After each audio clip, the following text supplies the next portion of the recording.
जी हाँ दोस्तों, नमस्कार। स्वागत है आप सभी का अपने ही चैनल श्रेष्ठ क्लासेस में। वैसे आज जो हम पढ़ने वाले हैं, आपको पता है कि एक सीरीज चल रही है हमारी केवीएस की, और जरूरी नहीं है कि ये केवीएस की ही सीरीज हो। अगर आप शिक्षक हैं, आप छात्र हैं, तो भी आज का जो विषय है आपके लिए बहुत ज्यादा काम का रहने वाला है। और सच पूछिए तो मैं कहूंगा व्याकरण की रीढ़ की हड्डी ही वर्णमाला है। तो आज हम वर्णमाला पढ़ने वाले हैं। देखिए, वर्णमाला जो है अपने आप में कोई बहुत बड़ी चीज नहीं है, लेकिन वर्णमाला अगर आपको बारीकी से नहीं मालूम तो आपके लिए नीरस हो जाता है व्याकरण। चाहे आप संधि करें, चाहे आप वर्ण संयोजन करें, वर्ण विच्छेद करें, वहां पर आपको वर्णमाला की आवश्यकता सबसे ज्यादा होती है। और सच्चाई यही है कि हम ए से जेड तक तो हमें आ गया है। अंग्रेजी के अल्फाबेट हमारे देश के सभी बच्चे लिख लेंगे, लेकिन अगर मैं वर्णमाला लिखने को कहूं, हिंदी की वर्णमाला, तो 1% व्यक्ति या जनसंख्या का 1% जो हिस्सा है वो भी शायद ना लिख पाए। बड़ी विडंबना है अपने देश की, है ना। लेकिन कोई बात नहीं, हम सीखते हैं, और जब हम सीखते हैं तो कुछ चीजें हमें नई मालूम हो जाती हैं, नई नई बातें पता चलती हैं। और अपने आज के वीडियो में मैं कोशिश करूंगा कि आपको वर्णमाला, कहते हैं ना, फर्श से अर्श तक ले जाऊंगा। आप इस वर्णमाला की वीडियो को देखने के पश्चात दुनिया का कोई भी प्रश्न वर्णमाला का छोड़ेंगे नहीं, छूटेगा नहीं, क्योंकि कुछ बारीकियां समझाऊंगा। आप छात्र हैं तो आप नोटबुक लेकर बैठे, नोट करें। आप अध्यापक हैं, आप अभ्यर्थी हैं, प्रतियोगी हैं, तो आपके लिए बहुत काम आने वाला है। इसके अलावा जो केवीएस की तैयारी करने वाले छात्र मुझे देख रहे हैं, उनको भी इसका विशेष फायदा मिलेगा। तो ज्यादा वक्त ना लेते हुए चलिए आइए शुरू करते हैं वर्णमाला। देखिए, वर्णमाला का अभिप्राय है वर्णों की माला। इसको वर्ण दीप्ति के नाम से भी जाना जाता है। कोई पूछ दे आपसे कि बताइए वर्ण दीप्ति किसे कहते हैं, तो आपको पता होना चाहिए कि वर्णमाला को ही वर्ण दीप्ति कहते हैं। अब जब हम वर्णमाला की बात करते हैं तो वर्णमाला में वर्णों की संख्या कितनी है, ऐसे प्रश्न बन सकते हैं। स्पर्श व्यंजन कितने हैं, इस पर प्रश्न बन सकता है। उच्चारण स्थान क्या है, इस पर प्रश्न बन सकता है। प्रश्न ऐसा भी पूछा जा सकता है, अल्प प्राण क्या है, महाप्राण क्या है, सघोष क्या है, अघोष क्या है, संयुक्ताक्षर कितने हैं, पंचम वर्ग क्या है, अनुस्वार क्या है, अनुनासिक क्या है, र के रूप कितने हैं, री क्या है। तो प्रश्नों की तो झड़ी लग सकती है ये बिल्कुल आधारभूत टॉपिक, लेकिन सच मानिए ज्यादातर छात्रों को या ज्यादातर प्रतियोगियों को ये मालूम नहीं है। तो आज हम इसी को क्लियर करेंगे, और आप वीडियो के लास्ट तक बने रहिए, आपको इसका फायदा मिलेगा। आप चाहे किसी भी फील्ड में कॉम्पिटिटिव एग्जाम की तैयारी कर, अगर हिंदी पूछी जाती है तो वर्णमाला के प्रश्न आते ही आते हैं। तो केवीएस में वर्णमाला दिया गया है कि पूछा जाएगा, तो हम वर्णमाला लेकर चलते हैं। देखिए, वर्णमाला में 2 वर्ग बनाए गए हैं, स्वर और व्यंजन। अंग्रेजी में भी हम पढ़ते हैं वोवेल और कॉन्सोनेंट, सेम यहां पर है स्वर और व्यंजन। तो जब हम स्वरों की बात करते हैं तो स्वर है हमारे अ, आ, ई, उ, री, ए, ऐ, ओ, औ। इनकी संख्या होती है 11। 1 2 3 4 5 6 7 8 9 10 और 11। जो ये 11 स्वर होते हैं, इनको हम 3 भागों में बांटकर चलते हैं, ठीक है ना। अब स्वर के भी 3 भेद है ना। तो हम एक एक भेद को पढ़ते चलेंगे और समझते चलेंगे। अगर मैं बात करता हूं, इन 11 की ही अभी मैं बात कर रहा हूं, 11 से अलग नहीं जा रहा मैं। तो स्वर के 3 भेद है मित्रों। पहला है ह्रस्व स्वर, दूसरा दीर्घ स्वर, और तीसरा प्लुत स्वर। देखिए, हर्ष, दीर्घ और प्लुत का मतलब क्या होता है, पहले यह समझिए आप। हर्ष स्वर जो है छोटे स्वर, ह्रस्व मतलब छोटा, दीर्घ मतलब बड़ा, और प्लुत मतलब सबसे बड़ा। जैसे अगर मैं बात करूं ह्रस्व स्वर की, तो अ, ई, उ और री। देखिए ये री जो है विशेष है। हिंदी में री को प्रमुखता से नहीं समझाया जाता, लेकिन संस्कृत में इसका बहुत बड़ा योगदान है। री का उच्चारण इस तरह से होता है, छोटी री, ठीक है ना। तो री का उच्चारण हम री के जैसे करेंगे। ये है आपकी री। तो ये आपका ह्रस्व है। इसके अलावा जो बचे हुए हैं वो सारे ही दीर्घ हैं। अब पुलुत्व क्या है? पुलुत्व जो है वो इसके उच्चारण में जितना समय लगा, इससे दोगुना उच्चारण में समय दीर्घ में लगेगा, और इसी का जब दोगुना से ज्यादा, 3 गुना 4 गुना समय लगे तो वो प्लुत्व स्वर कहलाता है। जैसे उदाहरण के लिए मैं कहता हूं ओ भाई, ओ भाई। अब ओ लंबा खींच रहा हूं मैं, तो इसलिए ये प्लुत्व है। एक तो अ, एक आ, एक ओ। तो इसको हम कैसे बताएंगे? हम यहां पर इस तरह की मात्रा लगा देंगे। ये पहचान है बताने के लिए कि आप जो है लंबा खींच रहे हैं और ये प्लुत्व स्वर है। तो आशा करता हूं आपको बात समझ में आई होगी। ह्रस्व, दीर्घ और प्लुत्व। प्लुत्व का मतलब होता है ह्रस्व में, दीर्घ में जितना आपने जगह लिया है, जितना आपने समय लिया है, उससे ज्यादा समय आप, अमूमन 3 गुना समय आप प्लुत्व में लेते हैं। और स्वरों की संख्या हो गई हमारी 11। अब जब स्वर की बात हो जाती है तो हम चलते हैं आगे।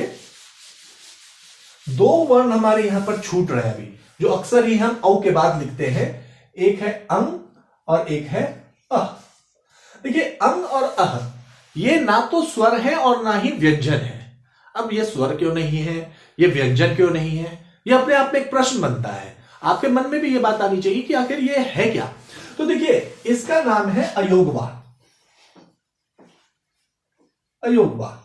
अयोगवाह का मतलब होता है अयोगवाह। अ मतलब नहीं, योग मतलब जुड़ना, वाह मतलब चलना। ये बिना जुड़े चलते हैं। किसमें?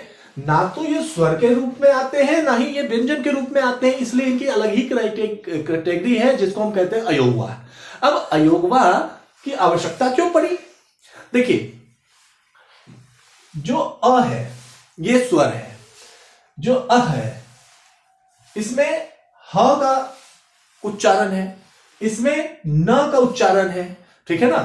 अ भी मिला हुआ है और ना भी मिला हुआ है, अ भी मिला है और ह भी मिला है। मतलब मिश्रण है ये दोनों ही मिश्रण है, और दोनों ही ये क्या है, अलग चलते हैं। तो इसलिए इनका नाम दिया गया है अयोगवाह। उच्चारण की शुद्धता के लिए इनको प्रयोग में लाया जाता है, लेकिन ना तो इसको हम स्वर में गिनते हैं और ना ही व्यंजन में गिनते हैं, और ये 2 होते हैं अयोगवाह। तो आपने अंग और अह के बारे में अब जान लिया है। तो अब तक हमारे स्वर 11 थे, 2 अयोगवाह आ गए, अंग और अह। अब आते हैं हम व्यंजन। देखिए मित्रों, व्यंजन, जब व्यंजन की बात करते हैं तो आप व्यंजन घर में भी बनाते हैं। व्यंजन में तड़का लगाते हैं। किसी भी व्यंजन को बनाने में अकेला किसी रॉ मटेरियल से आप व्यंजन नहीं बना सकते, उसके साथ कुछ चाहिए।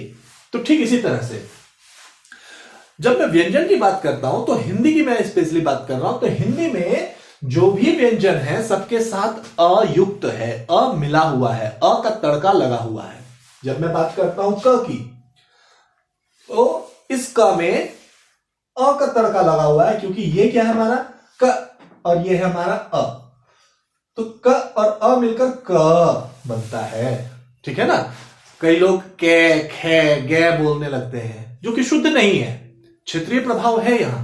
लेकिन आपको क्या बोलना है? क। मुंह जो है आपका गोल बनना चाहिए, क, ठीक है ना। तो ये क, ख, ग, घ, और इसको लोग अड़ा खाली बोल देते हैं, जबकि ये क्या है? इंग, ठीक है ना। ये अंग है। कई जगहों पर इसको इंग और कई जगह पर इसे अंग कहा जाता है, लेकिन वास्तव में यह इंग है। चलिए, तो ये हमारा कवर्ग था। उसके बाद चवर्ग की बात आती है। च, छ, ज, झ, य, ट, क, च, ट, ठ, ड, ढ, न। फिर है त, थ, द, ध, न। प, फ, ब, भ, म। ये हमारे स्पर्श व्यंजन है। अब स्पर्श व्यंजन क्या होता है पहले इसको समझिए। देखिए, जब हमारे मुख से ध्वनि निकलती है, ध्वनि तो स्वतंत्र ही निकलती है, लेकिन जो तंत्रिका है मुख की, अलग अलग तंत्रिका, चाहे होठ हो, दांत हो, मूर्धा हो, तालु हो, है ना, ये क्या करते हैं, अवरोधित करते हैं उस स्वर को, है ना। उस समय यह व्यंजन का रूप ले लेते हैं। अगर मैं बात करूं त की, तो देखिए, अगर आपके पास दांत ना हो तो आप त का उच्चारण नहीं कर सकते, मतलब इसके उच्चारण में दांत की सहायता ली गई है। ठीक है। अगर मैं बात करता हूं प की, तो प के उच्चारण में देखिए होठ की आवश्यकता पड़ती है। अगर होठ नहीं प्रयोग में लाएंगे तो प आप नहीं बोल सकते। शायद इसीलिए बच्चा जो है पहले मां पा बोलना शुरू करता है, क्योंकि उसके पास क्या है, होठ तो है, दांत नहीं है, तो वो इन वर्णों का उच्चारण पहले सीख जाता है। इनकी संख्या होती है 5, वर्गों की संख्या 5, जो इनके वर्ग हैं वर्गों की संख्या है 5, और व्यंजनों की संख्या है 5 5 जा 25। तो स्पर्श व्यंजन हो गए हमारे 25, और वर्ग अगर बांटा जाए कवर्ग, चवर्ग, टवर्ग, तवर्ग, पवर्ग। क ख ग घ इंग च छ ज झ ञ ट ठ ड ढ न त थ द ध न प फ ब भ म। अब देखिए, जो पांचवा वर्ण है, जो ये पांचवा वर्ण है, इन्हें हम पंचमा अक्षर बोलते हैं। पंचम अक्षर, पांचवा अक्षर, पंचमा अक्षर। जब हम अनुस्वार अनुनासिक के बारे में चर्चा करेंगे तब इन पंचमा अक्षर का जिक्र जरूर करेंगे, तो इसको नोट करके रखिएगा कि ये जो है इंग, या, न, और म जो है पंचम अक्षर है। आशा करता हूं आप सबको समझ में आ रहा होगा। अगर समझ में आ रहा है तो वीडियो को लाइक और सब्सक्राइब जरूर कीजिए, इससे मेरा मनोबल बढ़ेगा। खैर, अब आगे आ जाते हैं। व्यंजन की बात चल रही है, तो हमने देखा कि ये क्या थे, स्पर्श व्यंजन थे। अब स्पर्श व्यंजन के बाद बारी आती है अंतस्थ व्यंजन की। तो अंतस्थ व्यंजन हमारे हैं, अंतस्थ व्यंजन य, र, ल, व। स्पर्श व्यंजन के बाद जो भी व्यंजन आएंगे वो य, र, ल, व होंगे, और उनको हम अंतस्थ व्यंजन कहते हैं। ठीक है। अब इनको अंतस्थ व्यंजन क्यों कहते हैं, ये भी अपने आप में एक प्रश्न है। तो इस प्रश्न का जवाब आप खुद अभी देंगे जब मैं बाकी बातें आपको समझा दूंगा। अब बात आती है ऊष्म व्यंजन की। ऊष्म व्यंजन नाम से स्पष्ट है, मुंह से ऊष्मा निकलती है, गर्मी निकलती है। श बोलकर देखिए, मुंह से एक गर्मी सी निकलती है ना। तो ऊष्म व्यंजन आपके हैं, पहले तो तालव्य श, तालु से इसको हम बोलते हैं तालव्य स, मूर्धन्य स, दंत स और ह। यह हमारे ऊष्म व्यंजन है ना, यह हमारे ऊष्म व्यंजन है। स्पर्श व्यंजन हो गए हमारे 25, अंतस्थ व्यंजन हो गए हमारे 4, ऊष्म व्यंजन हो गए हमारे 4। ऐड करते चलिएगा। इसके बाद बारी आती है संयुक्त व्यंजन की। देखिए, संयुक्त व्यंजन कोई नए व्यंजन नहीं है। संयुक्त व्यंजन क्या है, इन्हीं ऊपर वाले व्यंजनों में से दो व्यंजनों को जोड़कर बना दिया गया है संयुक्त व्यंजन। ये है हमारे क्ष, त्र, श्र और ज्ञ। वास्तव में ये ज्ञ है, लेकिन इसे हम ज्ञ कहकर पुकारते हैं। खैर कोई नहीं, आप दोनों में से जो भी उच्चारण करते हैं आपको जानकारी होनी चाहिए कि ये संयुक्त व्यंजन है और दो व्यंजनों के मेल से बना है। और जो संयुक्त व्यंजन है इनकी संख्या हो गई 4। अब जरा इनको ऐड करके देखिए, 11, 2, 13, 13 और 25 38, 4 42, 4 46 और 4 50। एक बार फिर से ऐड कर लेते हैं, 13 और 25 38, 38 और 12 50 हो गए हमारे। ठीक है ना, ये 50 हो गए। लेकिन वर्णमाला में आपके पास जो कुल व्यंजन होते हैं वो होते हैं 52 व्यंजन। तो दो व्यंजन और कहां से आएंगे? तो देखिए, दो व्यंजन कोई बाहरी व्यंजन नहीं है, है ना। इनको हम उच्चारण की शुद्धता हेतु प्रयोग में ले आते हैं, और ये है हमारे ट ठ ड ढ ढ़ और ढ़, ढ़ और ढ़। अब इसका शुद्ध उच्चारण बच्चे कंफ्यूज रहते हैं कि ये ड है, ये ड़ है, या फिर ये ड है, ये ड़ है, ये ढ है और ये ढ़ है ना। इसमें वो कंफ्यूज रहते हैं, इन चारों में क्या लगना चाहिए। तो देखिए, इसका आसान तरीका है, जब आप उच्चारण करें, जैसे इसको आप सभी नोट कर चुके होंगे, है ना। बाकी मैं इधर लिख देता हूं, इसको आप देख लीजिए। जैसे मैं लिखता हूं लड़का, डमरू, देखिए इसमें ड़ है, उच्चारण करके देखिए लड़का का लड़ ड़, और डमरू का उच्चारण करके देखिए ड। तो ड ड़ अंतर आ रहा है आपको, तो आपको बोलकर उच्चारण में अंतर देख लेना है। इसी तरह से ढोल, ठीक है ना। इसी तरह से पढ़ाई, अब देखिए ढोल और पढ़ाई, ढ ढ़ अंतर है, तो आप बोल कर देखेंगे। इसके अलावा कभी भी ये व्यंजन, इनका नाम है उच्चिप्त व्यंजन। प्रश्न बन सकता है, किसी भी कॉम्पिटिटिव एग्जाम में भी पूछा जा सकता है, वैसे क्लास में भी पूछी जा सकती है बातें कि उच्चिप्त व्यंजन क्या है। तो ये ड ढ़ और ड़, ये दोनों उच्चिप्त व्यंजन है। अब इनका नाम उच्चिप्त व्यंजन क्यों है? देखिए, इसके उच्चारण में आपकी जीवा जो है ना ऊपर से पलटती है, ठीक है ना। उत्क्षिप्त, ऊपर उठकर पलटती है, यानी झटके के साथ ये बोले जाते हैं। आप इसको आराम से नहीं बोल सकते, ऐसे नहीं बोल सकते, ऐसे बोलेंगे। तो इसलिए क्या है? उत्क्षिप्त है। इनकी विशेषता है ये उत्क्षिप्त है, ठीक है ना। चलिए, अब बात करते हैं हम आगे। आशा कर रहा हूं कि आपको ये चीजें समझ में आ रही होंगी। अब ये दो व्यंजन और हमारे ऐड हो गए उच्चिप्त व्यंजन। तो अब व्यंजनों की संख्या कितनी हो गई और स्वरों की संख्या जोड़े आप, तो ये 52 जो है ये हमारे वर्ण है। अब वर्णमाला की संख्या कभी भी आपसे पूछी जाए तो आप क्या कहेंगे?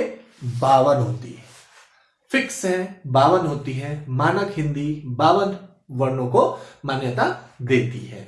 तो अब जब हम ये देख चुके हैं, इस सूची को, इस तालिका को देख चुके हैं, तो आइए हम थोड़ा सा और आगे बढ़ते हैं। अब जब हम बात कर रहे हैं संयुक्त व्यंजन से हम शुरू करेंगे। देखिए मित्रों, यहां पर संयुक्त व्यंजन ये सबसे इंपॉर्टेंट है, और कई बार परीक्षा में, चाहे वो प्रतियोगी परीक्षा हो या फिर वैसे ही कोई परीक्षा हो, क्लास की कोई परीक्षा हो, तो वहां पर हमसे क्या किया जाता है? वर्ण विच्छेद करने को दे दिया जाता है, और हम वहां पर कंफ्यूज हो जाते हैं कि आखिर हम इसका वर्ण विच्छेद कैसे करें, है ना, जहां संयुक्त अक्षर लगे हुए हों। तो देखिए, जैसे अगर मान लेते हैं हम, दिया गया क्ष, त्र, श्र और ज्ञ, तो इसका जब हम वर्ण विच्छेद करें, इसमें दो वर्ण मिक्स हैं, दो वर्ण जो है मिले हुए हैं। यदि मैं अक्ष की बात करूं, क्ष की, तो इसमें क्या लगा हुआ है? क, श, अ, अर्थात क आधा है और श पूरा है ना। अब इन दोनों को जोड़कर देखिए, उच्चारण करके एक साथ आप क और श को एक साथ उच्चारण करके देखिए। क को कम जगह दीजिएगा और श को ज्यादा, तो क्ष, क्ष, क्ष, तो ये श बन गया आपका।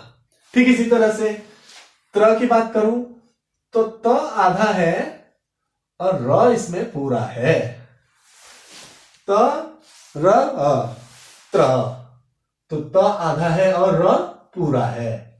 इसी तरह से श्र की बात करता हूं मैं, तो श आधा और र इसमें क्या है? पूरा है। तो ये क्या बन गया आपका? श और र पूरा, श्र। अब जब मैं ज की बात करता हूं, जिसको आप ज्ञ भी कई बार कहते हैं, तो इसमें क्या है? ज आधा है और य पूरा है। तो इसको हम इस तरह से भी लिख सकते हैं, ज जमा पूरा य आधा ज, हल चिन्ह। हल चिन्ह का मतलब क्या होता है? कहीं ऐसा आपके मन में डाउट हो तो पहले बता दूं मैं, ये हल चिन्ह जो है ये बताते हैं कि ये वर्ण जो है ये स्वर रहित है। अगर मैं कहता हूं क, तो इसमें स्वर मिक्स है। लेकिन अगर मैं हल चिन्ह इसके नीचे लगा देता हूं तो इसको अब हम क नहीं बोलेंगे, क बोलेंगे, इसमें अ नहीं है। ये ध्यान रखने वाली बात है। और कई बार हम इसको आधा भी बोल देते हैं, तो आपको समझ जाना चाहिए कि ये स्वर रहित है। और जब मैं इसमें हलंत हटा दूं, हल चिन्ह हटा दूं, तो ये स्वर सहित है। तो स्वर रहित और स्वर सहित जो है, यही अंतर है। ठीक है, क्योंकि वर्णमाला सिर्फ वर्णमाला नहीं है दोस्तों। वर्णमाला जब आप रस छंद अलंकार पढ़ेंगे तो छंद की जो बात आती है, तो छंदों की पहचान कैसे आप करेंगे, है ना। तो छंदों की पहचान तभी हो पाएगी जब आपको वर्णमाला बारीकी से स्पष्ट होगी। अगर आपको वर्णमाला क्लियर नहीं है तो आप छंद नहीं कर पाएंगे, क्योंकि उसमें मात्राओं की गिनती होती है और वहां आप फंस जाएंगे। ठीक है ना। तो संयुक्त व्यंजन जो है, ये मैंने आपको बता दिए। संयुक्त व्यंजन को नोट कर ले, आप स्क्रीनशॉट ले ले, ये बहुत आवश्यक है। जब तक आपको संयुक्त व्यंजन क्लियर नहीं होगा तब तक आप क्लियर नहीं कर पाएंगे आगे की चीजें। खैर, और आगे हम चलते हैं। अगर आपको वीडियो में किसी तरह की असुविधा हो रही हो मित्रों, तो आप कमेंट बॉक्स के माध्यम से लिखकर मुझे भेज सकते हैं। अपने स्तर पर मैंने कोशिश की है कि आपको ज्यादा से ज्यादा बेहतर कंटेंट दूं, ऐसा कंटेंट दूं कि आप एक बार पढ़ें और सालों साल आपके दिमाग में वो छपा रहे। जो कहते हैं ना सेकेंडरी मेमोरी, कंप्यूटर की बात करूं तो वो सेकेंडरी मेमोरी में स्टोर हो जाना चाहिए ये डाटा, है ना। और एक बार देखिए, दो बार देखिए, क्योंकि कहते हैं ना किसी चीज को थोड़ा थोड़ा देखना और किसी चीज को पूरा देखना। जब आप पूरा देखेंगे तो आपका कॉन्सेप्ट पूरी तरह से क्लियर हो जाता है। तो ये संयुक्त व्यंजन वाला कॉन्सेप्ट मैंने बताया आपको। अब तक मैंने आपको क्या बताया, स्वर बताया, व्यंजन के भेद बताए, कौन कौन से, स्पर्श व्यंजन, अंतस्थ व्यंजन, ऊष्म व्यंजन, संयुक्त व्यंजन। संयुक्त व्यंजन के जो वर्ण है उसको मैंने विच्छेद करके बता दिया आपको। अब एक बात और आती है, आगत ध्वनि। देखिए आगत ध्वनि क्या होती है। आगत ध्वनि नाम से स्पष्ट है ना, आगत। आगत का मतलब क्या है, आया हुआ। आगत आया हुआ। जब हम कभी अंग्रेजी के शब्दों को हिंदी में उच्चारित करते हैं, है ना, तो उस समय उसका उच्चारण सही हो। अब जैसे अंग्रेजी का एक शब्द है बॉल, इसको हम बोलते हैं बॉल, लेकिन अगर हम हिंदी में लिखने जाएं तो या ये बोल बन सकता है या फिर ये बाल बन सकता है। स्पष्ट उच्चारण जो बॉल का चाहिए वो हिंदी में हमें नहीं मिल पा रहा था, हिंदी की मात्राओं में। तो इसके लिए क्या किया गया है कि आगत ध्वनि का कॉन्सेप्ट रखा गया है ना। तो आगत ध्वनि क्या करती है, एक ऐसी ध्वनि जो कि अंग्रेजी के शब्दों को शुद्ध बोलने में उच्चारण कराती है। और उसका रूप कैसा होता है, ये देखिए, चांद लगाएंगे बिना बिंदी के। ठीक है ना, चांद जो है बिना बिंदी के, उसको हम आगत ध्वनि बोलते हैं। और हम इसका उच्चारण जब करेंगे लिखकर, ball, mall, doctor, call, coffee, toffee, ये सब क्या है, आगत ध्वनि के अंतर्गत आते हैं। ठीक है ना। सब में आप क्या लगाते हैं, बिना चंद्र के। एक तो ये वाला हुआ चंद्र के, एक बिना बिंदु के चांद। क्लियर है। तो बिना बिंदु का चांद जो है वो आपका आगत ध्वनि कहलाता है। और आगत ध्वनि में एक और अंतर है, एक अंतर क्या मैं कहूं, एक और बात है, उसको समझिए, वह है नुक्ता। ये आगत ध्वनि एक और ये नुक्ता। अब ये नुक्ता क्या है, तो देखिए उर्दू फारसी के जो शब्द होते हैं जब उनका उच्चारण हम करते हैं तो शब्द थोड़ा सा बदला हुआ होता है। जैसे मैं कहूं गाजियाबाद और मैं कहता हूं गाजियाबाद, ज देखिए परिवर्तित हो रहा है ना। इसी तरह से मैं कहता हूं जमानत और एक है जमानत। तो जो उर्दू फारसी के शब्द हैं और जिन शब्द में क, ख, ग, ज और फ वर्ण का प्रयोग होगा, कोई सा भी उर्दू का शब्द जिसमें क, ख, ज और फ का प्रयोग होता है, वहां पर हम नुक्ता लगाते हैं। क, ख, ग, ज और फ में, क, ख, ग में अनिवार्य रूप से लगाना जरूरी नहीं है।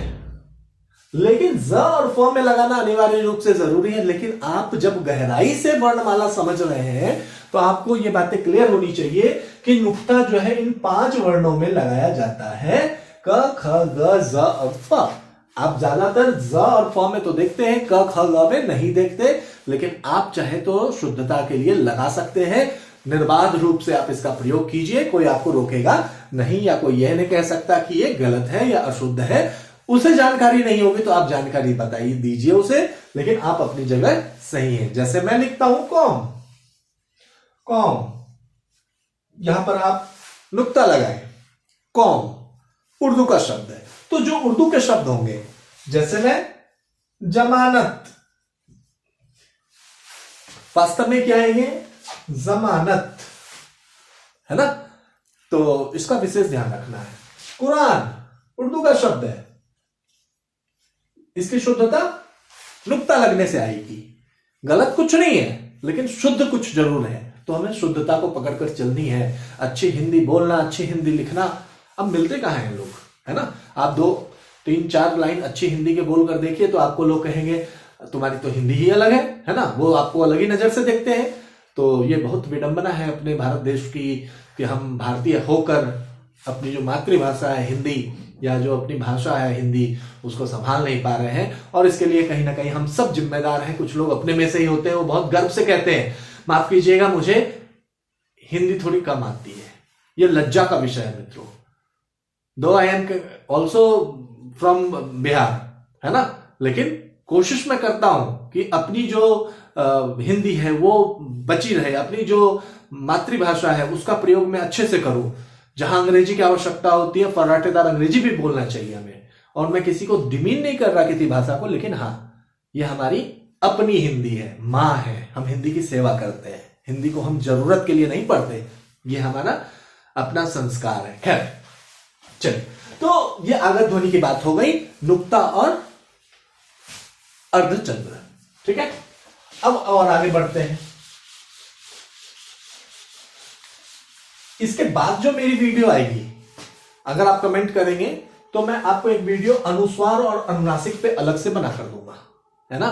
क्योंकि परीक्षा, प्रतियोगी परीक्षा में देखिए मित्रों, हिंदी की परीक्षा है, केवीएस, सीटेट या कहीं पर भी मैं कहूं, हिंदी जब पूछा जाता है ना, तो हिंदी में बहुत ज्यादा कंटेंट ऐसा नहीं है जहां आप समझ ना पाए, लेकिन बारीकी बहुत ज्यादा है, हर जगह है। तो आप बारीकी को समझिए। बारीकी समझने में यदि आप कामयाब हो गए तो आप हर जगह कामयाब हो जाएंगे।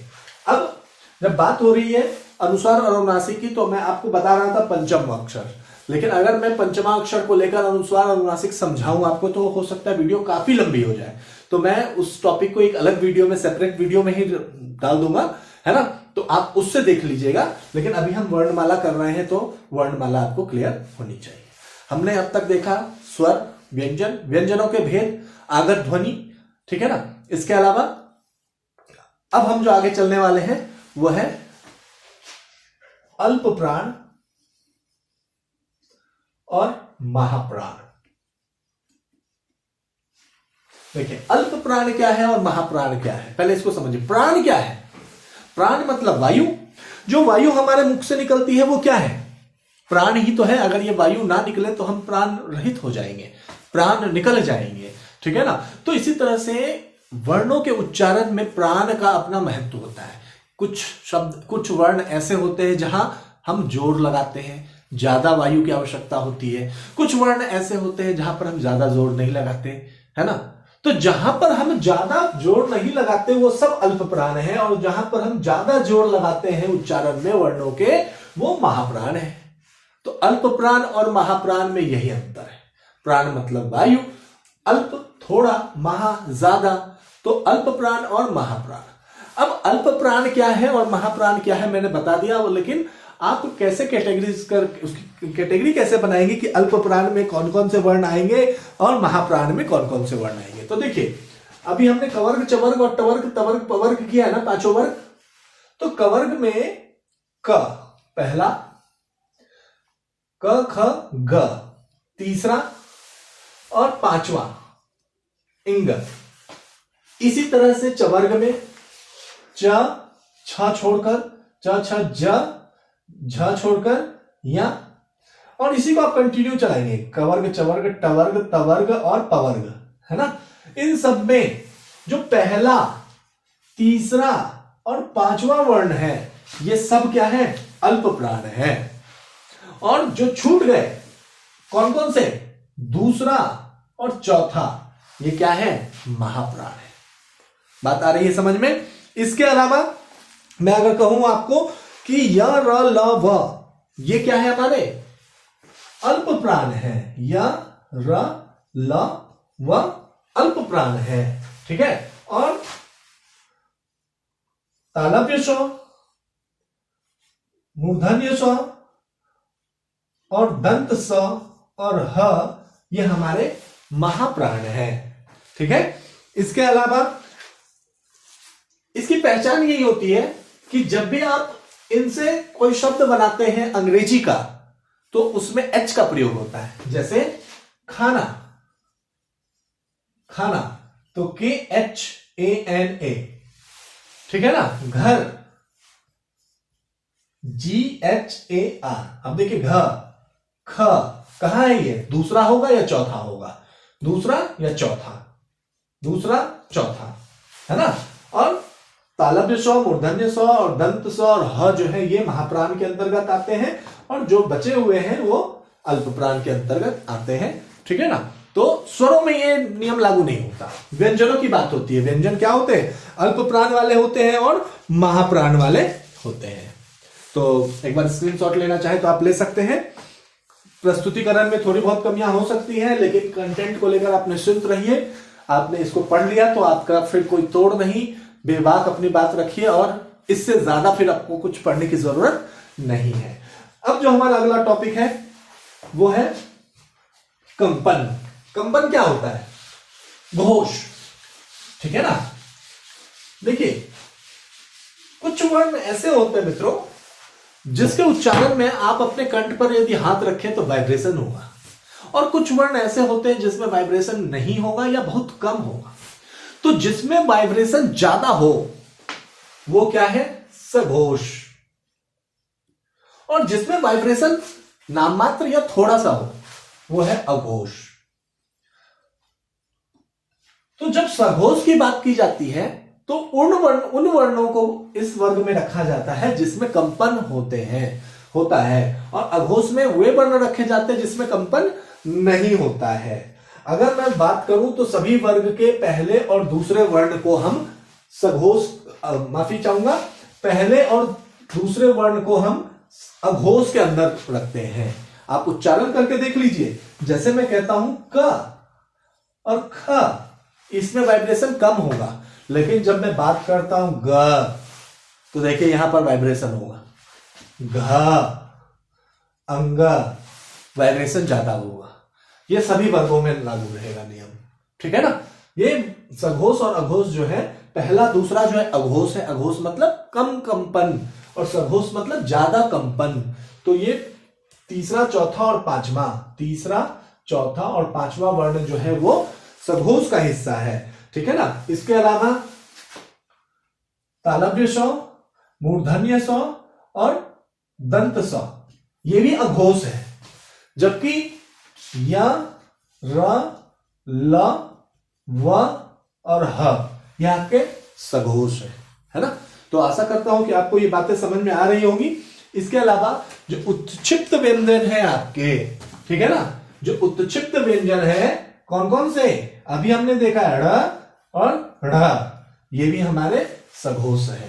तो प्रश्न बन सकता है कि निम्नलिखित व्यंजनों में से बताइए कौन सा प्राण है, निम्नलिखित व्यंजनों में से बताइए कौन सा महाप्राण है, निम्नलिखित व्यंजनों में से बताइए कि कौन सा अघोष नहीं है, सघोष नहीं है, संयुक्त अक्षर का कौन सा क्रम मतलब कि जैसे प्रश्न पूछा गया ज्ञा में बताइए कौन कौन से व्यंजन जुड़े हुए हैं, है ना, तो वो संयुक्त व्यंजन है। प्रश्न किसी भी रूप में आ सकता है, लेकिन यदि आपका कॉन्सेप्ट क्लियर है और आपने बहुत बारीकी से चीजों को समझ लिया तो कहीं आप फंसने वाले नहीं हैं।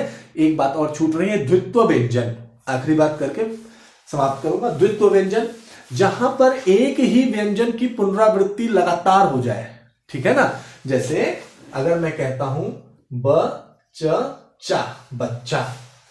च वर्ण की आवृत्ति 2 बार हो रही है ना? एक बार आधा च, एक बार पूरा च। बेशक आधा हो या पूरा हो, आवृत्ति तो हो रही है ना, सेम वर्ण की हो रही है, तो वो द्वित्व व्यंजन कहलाता है। संयुक्त व्यंजन, द्वित्व व्यंजन, इसका नियम आपको क्लियर होना चाहिए, ठीक है ना? एक टॉपिक जो है र के रूप, र के अलग अलग रूप है, इसके ऊपर मैं बनाऊंगा। और एक टॉपिक जो है मैं आपको दूंगा अनुस्वार और अनुनासिक का। लेकिन पहले आप इसको क्लियर कर लें। जब आप इसको पढ़ लेंगे तो आपको अनुस्वार और अनुनासिक और अच्छे से समझ में आ जाएंगी। फिर जो है आपका द्वित्व व्यंजन जो है वो क्लियर हो जाएगा, र के रूप क्लियर हो जाएंगे। और जब हम अब व्याकरण शुरू करने जा रहे हैं तो कोशिश करूंगा कि मैं यथाशीघ्र आपको व्याकरण के सभी